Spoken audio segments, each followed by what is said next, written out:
Dengan nama Allah yang Maha Pemurah dan Penyayang.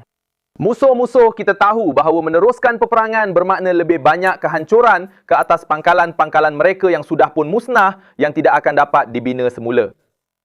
Benih revolusi Islam kini menjadi pokok kukuh, berakar dan tidak dapat dipatahkan.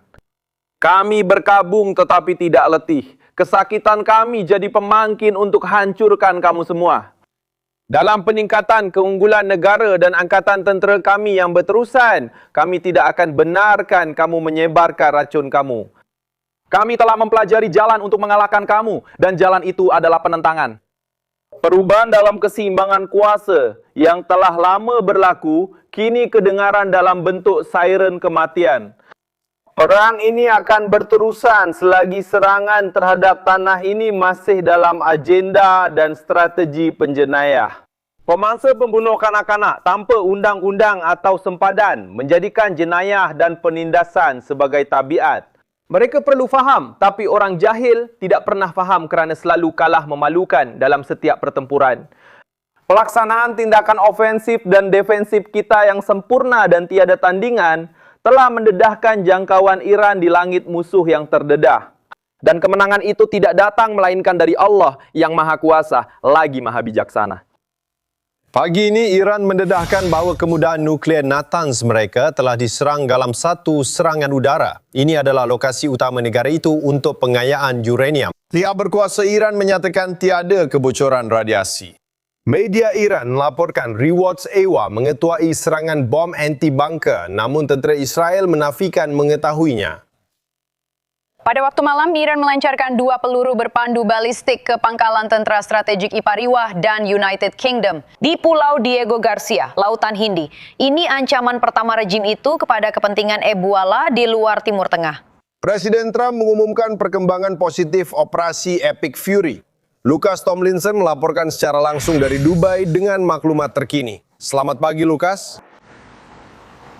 Selamat pagi, Charlie, Rachel, dan Griff. Natanz adalah salah satu daripada 3 lokasi yang diserang dalam Midnight Hammer pada musim panas lalu.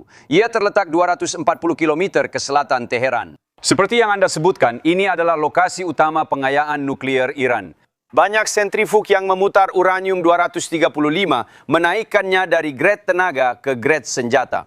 Ramai sangka Trump akan hantar tentera dapatkan bahan nuklear. Ada pula mahu letupkan semuanya dan lancar bom. Dan itulah yang berlaku malam tadi. Sekarang Presiden Trump telah memberikan kemaskini terbarunya mengenai pertempuran menuju Rumah Putih musim sejuk di South Lawn. Dan beliau memuat naik di Truth Social bahawa beliau fikir perang ini boleh ditamatkan dengan cepat pada suatu ketika. Dalam beberapa minggu akan datang, saya akan merumuskan apa yang beliau katakan. Kita semakin hampir untuk mencapai matlamat kita apabila mempertimbangkan penamatan usaha ketenteraan besar-besaran di Timur Tengah.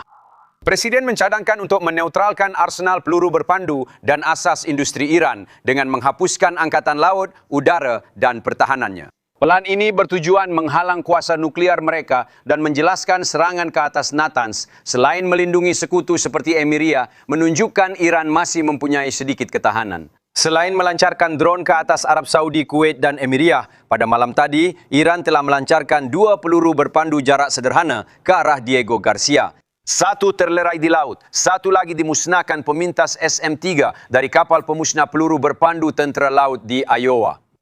Rachel, yang terbaik adalah menembak jatuh peluru berpandu itu di pertengahan laluannya, di luar atmosfera, di angkasa lepas. Iran nafi miliki peluru berpandu jarak jauh, namun selepas 3 minggu perang, mereka buktikan sebaliknya. Minggu ini, drone Iran telah menyerang sebuah kilang penapisan minyak Arab Saudi di Laut Merah, melintasi semenanjung Arab, lihat pada peta. Kini serangan Amerika Syarikat dan Israel berterusan sepanjang malam, ramai pemimpin Iran terbunuh. Amerika Syarikat telah menyerang lebih 8,000 sasaran di Iran terbang jauh ke dalam negara itu. Masih banyak sasaran tinggal dan lebih ramai marin tiba di Timur Tengah. Kumpulan amfibia Boxer berlepas dari San Diego minggu ini. Unit ekspedisi Marine ke-11 akan tiba dalam masa sebulan.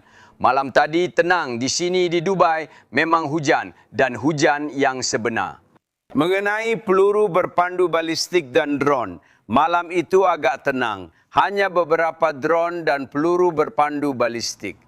Terima kasih, Lukas. Satu soalan cepat tentang ciapan Trump yang mahu menamatkan perkara ini segera. Mereka bergerak pantas ke arah matlamat kerana banyak kemajuan dicapai. Jelas ini berita baik untuk pasaran dan baik juga untuk ramai rakyat Amerika yang suka tindakan cepat Presiden Trump.